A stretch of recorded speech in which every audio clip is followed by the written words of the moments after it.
When you just look at the record books of college football and you look at the rushing stats and records, I mean, we are RBU. Right after my 5th grade season, me and my parents were watching the Wisconsin-Nebraska game where Melvin Gordon ran for 408 yards. Here comes Melvin to the 25, to the 20, Gordon 15, 10, 5, touchdown, Wisconsin! Record-breaking run, Melvin Gordon! Honestly, that was kind of the start of it for me. I can vividly remember watching that game and, saying, that's what I want to do, play running back at Wisconsin. I just remember getting here, not really expecting to make that much of an impact. We go into Illinois. Finally, I got an opportunity. Allen waiting for a hole to open up, and it does. And it will open up to allow him to run all the way in for a score for Wisconsin. I ended up with like 131 yards and a touchdown. And really my first action in the Big Ten. I ended up going for like 100 yards in 7 straight games my freshman year. Ended with 1,200, 12 touchdowns, and pretty much a repeat performance my sophomore year.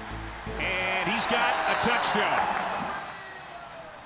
To see Paul Chryst leave right now is just, no one saw it coming. Mid-season, Coach Chryst was let go. That sucked for a lot of us. We were all recruited by him, came here to play for him. I found myself in a weird spot. It is my honor to present to you the 31st head football coach at the University of Wisconsin, Luke Fickell. We could all sell whatever we want to sell, but I think for me, the most important thing was spending some time with those guys, and Braelon in particular. I think Braelon was a little bit more curious being a younger guy. There was a lot of options. There's a difference of being here and wanting to be here. There's a difference of wanting to be here and thriving. From those first couple meetings and conversations to recognize the intelligence level and that there's a cerebralness to this that's, if he decides that he wants to be here, this is going to work.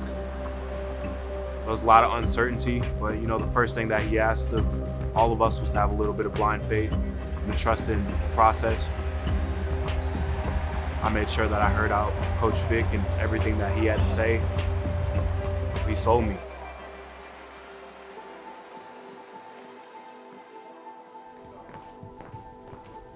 Y'all boys be careful today, man. Be careful, keep your distance.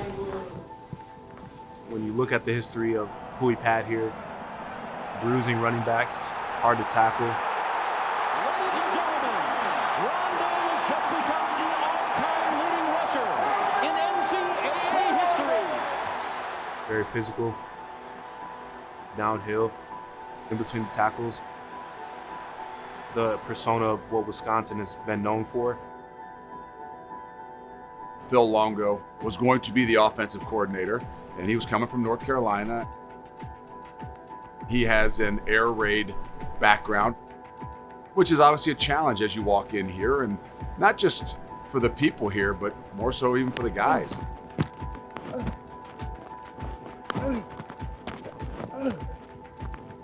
There's an element of obviously throwing the ball that comes with the air raid offense, but I think there's a uniqueness to what Coach Longo believes in.